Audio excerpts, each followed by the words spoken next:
बिस्मिल्लाहिर्रहमानिर्रहीम। हमारे से एक स्टूडेंट मौजूद है और जिनका एफएनएस के टेस्ट कल है ना, कल एफएनएस के टेस्ट है और उन्होंने तैयारी काफ़ी मुकम्मल कर ली। तो हम उन्हें कुछ एक्स्ट्रा पॉइंट्स थोड़ा बताना चाहता हूँ जिसकी वजह से वो रेकमेंड हो सकती हैं। और उनके सामने एक लड़की बैठी है जिनका एफएनएस के टेस्ट ऑलरेडी सारे पास हो चुके हैं। उनका फाइनल इंटरव्यू की कॉल है और काफ़ी बच्चे में एसएमएस कर रहे थे, सर इंटरव्यू की कॉल्स क्यों नहीं आ रही अभी तक।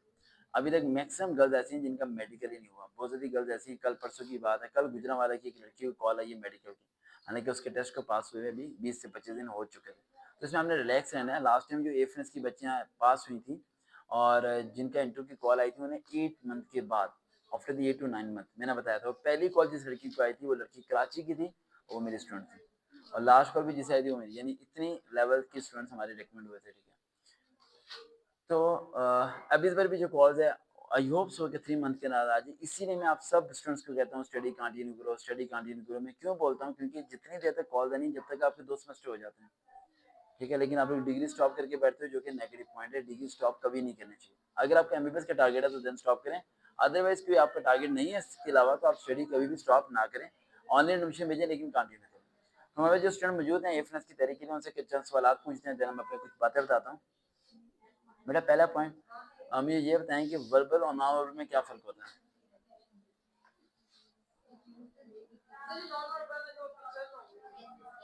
ठीक है बेटा, इस पे हाथ में रखो। हाँ।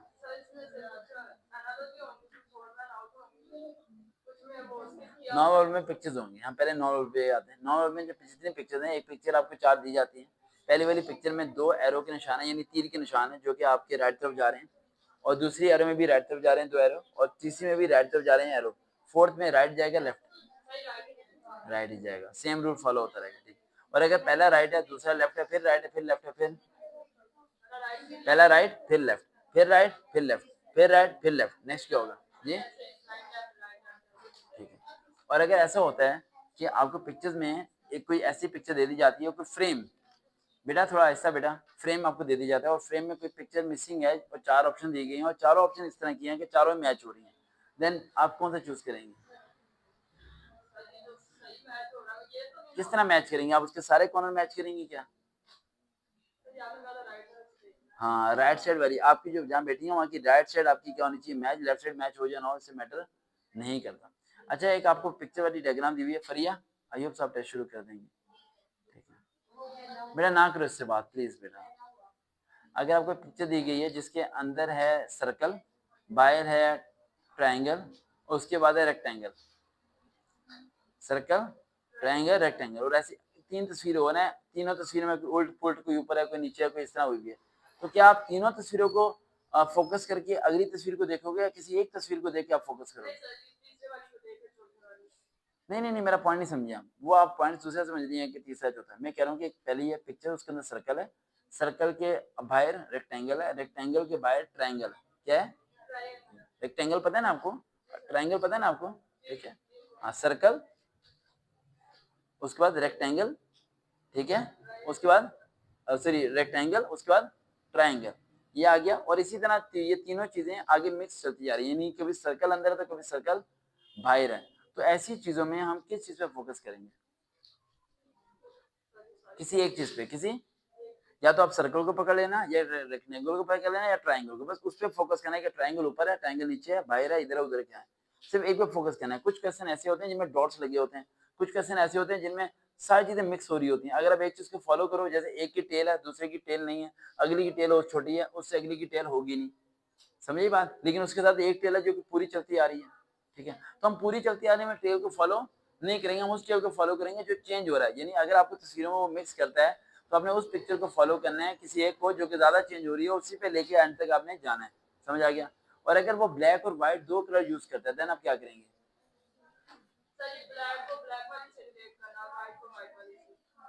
बताएं, 2 कलर यूज करता था, भूल गया, टेस्ट पास करके भूल गया ना। रूल नंबर 1 से 3 एंड 2 से 4, 1 से 3 थर्ड देखेंगे, सेकंड टू फोर्थ। लेकिन अगर वो सिंपल कलर यूज करता है, हाँ ये रूल बता था, फिर दूसरे को चौथे से सही है, सही है। नहीं, ब्लैक को ब्लैक वाली से नहीं करना, दूसरी वाली ब्लैक हो सकती है। 1/3 सेकंड 4। समझे, जैसा बोलूँ वैसे ही करना, पास हो जाओगे, ठीक है। और टेस्ट देने जब आप जाओगे, अगर आपको 12-1 बज जाए, ठीक है, और आप वहाँ से बाहर ना निकल पाओ, तो घर वाले समझ जाएंगे कि आप पास हो गए हो। अगर आप 12-1 से पहले निकल आए तो समझ आना कि आप फेल हो गए, ठीक है। आप फेल हो या पास हो, लेकिन बाहर आके बिरयानी लाजमी खाना, और मिर्चें थोड़ी कम होनी चाहिए, ठीक है, स्पाइसी ज़रा भी ना हो। मेरे ख्याल से मिर्चें बहुत ही कम होनी चाहिए, काफ़ी ज़्यादा कम। अरे अपने लिए बात कर रहा हूँ, ठीक है, लेके आएगी ना, समझा करो ना। पिज़्ज़ा खाना है, चलो पिज़्ज़ा खा लेंगे। ओ बस बस बस, ठीक है ठीक है ठीक है ठीक है ठीक है। अच्छा, हम दोबारा पॉइंट की तरफ आते हैं। लाइट जा चुकी है, राइट, और लोड शेडिंग हो रही है हमेशा की तरह जब से पाकिस्तान वाले। अच्छा, उसके बाद हम बातें हैं वर्बल क्वेश्चन की तरफ, जो कि सबसे ज़्यादा मुश्किल है। मैक्सिमम बच्चे वर्बल क्वेश्चन में फेल हो जाएंगे। नॉन वर्बल में आप फेल नहीं होंगे। आप फेल हुई तो वर्बल में होंगी या इंग्लिश में फेल होंगी, इसके आप किसी में फेल नहीं होगी। आज 15 अक्टूबर को मैं 4 बज के 25 मिनट पर आपको पहले बता रहा हूँ कि इन 2 जगह पे आप फेल होंगी। तीसरा फेल होंगी, इंटरव्यू में फेल होंगी। क्या होंगी? आपका स्पीकिंग स्टाइल सही नहीं है। स्पीकिंग स्टाइल सही नहीं है, जो कि आपको क्या करना है, सही करना। आप सारा फोकस किताबों पर लगा रही हैं, लेकिन बाकी चीज़ पर फोकस आप नहीं कर रही। बेटा इनसे टेबल सुन भी लेना डॉजिंग करके, ठीक है। बेटा अपना अपना करो, वो आ रही हैं, कैप्टन नूर आपके पास आ रही हैं। अच्छा, दूसरी बात ये है कि हाँ, एकेडमिक वर्बल की बात करें, स्टेटमेंट वाला क्वेश्चन। मैं अगर बात करता हूँ कि एक फादर है, उनकी एज है, बेटा ना करो ना इस तरह, ना उलझन होती है। फादर है, उनकी एज है 60 एज, ठीक है। उनके बेटे की एज है 30। कितनी एज है बेटा? बस कर दो ना, एक बार मना किया ना, उसे रुक जाना चाहिए। बेटे की एज कितनी है? 30 हुई है, ठीक है। इनकी जो मदर है, ठीक है, वो बेटे से 20 साल बड़ी हैं। कितनी एज हुई माँ की? हाँ बस कॉमन सी बात, समझ आएगी बात, आसान से इस तरह करके। बेटा अब नहीं करना आपने, मैं 3rd टाइम कह चुका, मैं 4th टाइम कहूँगा नहीं आपको, मैंने बाहर बिठा देना आपको। तो ये आपने करना है, ठीक है। उसके बाद स्टेटमेंट वाले क्वेश्चन के अलावा आपको किलोमीटर वाले आने चाहिए। सेंटीमीटर को मीटर में कैसे करते हैं, किलोग्राम में कितने ग्राम होते हैं, ये आने चाहिए। रेशियो वाले क्वेश्चन आने चाहिए, जैसे 5:3/2। तो रेशियो का मतलब क्या होता है? डिवाइड करना। क्या होता है? डिवाइड करना होता है ना। तो 5 × 5, नीचे वाला ऊपर चला जाएगा, 3 कहाँ आ जाएगा? नीचे आ जाएगा। ऊपर वाला ऊपर से मल्टीप्लाई, नीचे वाला नीचे। पहले वाले को रेसिप्रोकल करेंगे, क्या करेंगे पता है ना, डिवाइड को मल्टीप्लाई करें तो नीचे वाला ऊपर, ऊपर वाला नीचे। क्वेश्चन आएगा आपका आएगा 60 का 20% बताएं, तो 60 × 20 डिवाइड बाय 100। 0 0 से कटा, 0 2 से कटा। समझ आ रहा नहीं आ रहा? हाँ 12 आ जाएगा, लेकिन फिर भी थोड़ा कॉन्सेप्ट क्लियर करने के लिए 0 0 काट रहा हूँ, ठीक है। इस तरह के क्वेश्चन आएंगे। अब आते हैं आपके एकेडमिक के अंदर। एकेडमिक में जैसे ही आप आएंगे, आपने स्पीड क्या कर देनी है? स्लो कर देनी है। क्या कर देनी है? स्लो कर देनी है। उसमें बायो के क्वेश्चन मैंने आपको कहते हैं 9th-10th के हर चैप्टर के एमसीक्यू रिवाइज करने हैं, और फर्स्ट से क्या याद करनी है? ग्लोसरी पढ़नी है। पढ़ ली आपने सारी ग्लोसरी? सिंपल एक छोटा सा सवाल मुझे दे दें आप। एंजाइम वाला सारा पढ़ा है? Enzyme, mitosis, meiosis, chlorophyll, photosynthesis, ठीक है। उसके बाद डीएनए, आरएनए, प्रोटीन्स, और ये चीजें आपको आनी चाहिए। केमिस्ट्री भी बीच में लेके आ रहा हूँ मैं, ठीक है ना, ठीक है ना। उसका ये चीज़ आपने पढ़ लेनी है, वो हो जाएगा आपसे। अब इंग्लिश जो है वो डबल प्रिपरेशन की प्रैक्टिस की आपने, दो कर लिया। मैथ के आपने किए थोड़े बहुत क्वेश्चन, वैसे मैथ के आने नहीं है, लेकिन आ भी सकते हैं। नूर बेटा मैथ के क्वेश्चन आए थे? मैथ के क्वेश्चन नहीं आते, लेकिन फिर भी ना मैथ के थोड़े से आपको आने चाहिए। जैसे कि आपको पता होना चाहिए एक्स की वैल्यू 2 + √3 है, तो 1/x की क्या होगी? 2 - √3। एक क्यूब का फॉर्मूला, स्क्वायर के फॉर्मूले, बेसिक थोड़े बहुत एचसीएफ एलसीएम आना चाहिए। हाँ वो पता नहीं होता ना, कुछ बायो वाले स्टूडेंट्स को ये भी नहीं आते होते। हाँ ये आते हैं, ठीक है। पहले ब्रैकेट वाला सॉल्व करेंगे, फिर ब्रैकेट के बाहर बाद वाला, ठीक है। अच्छा, उसके अलावा आपका ये हो जाएगा इस्लाम में भी बेसिक थोड़ी बहुत आती है। कोई क्वेश्चन पूछना तो पूछे आप,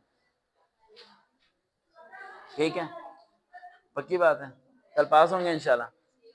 टाइम को मैनेज करना है। अच्छा, आपने पूछा था लास्ट ट्रिक, कि लास्ट बता दूं क्या? अगर कोई सवाल का जवाब ना आता हो, बैठ जाओ बेटा, बैठ जाओ। अगर कोई सवाल का जवाब ना आता हो, तो हमारी जो कैप्टन नूर हैं, उनका फेस मिलता है एक कैट से। किससे मिलता है? सुबह सुबह एक कैट हमारी एकेडमी में आती है, और फिर वो चली जाती है। तो कैट की जो स्पेलिंग है, उनमें 2 अल्फाबेट आते हैं, जो अल्फाबेट आपके ऑप्शन में आते हैं। अगर कोई सवाल का जवाब ना आता हो, तो उन 2 में से एक टिक लगा सकते हैं। अगर ना आता हो तो मेरे सर पे कर लो, आता हो तो अपनी मेहनत से कर लो। समझ आई?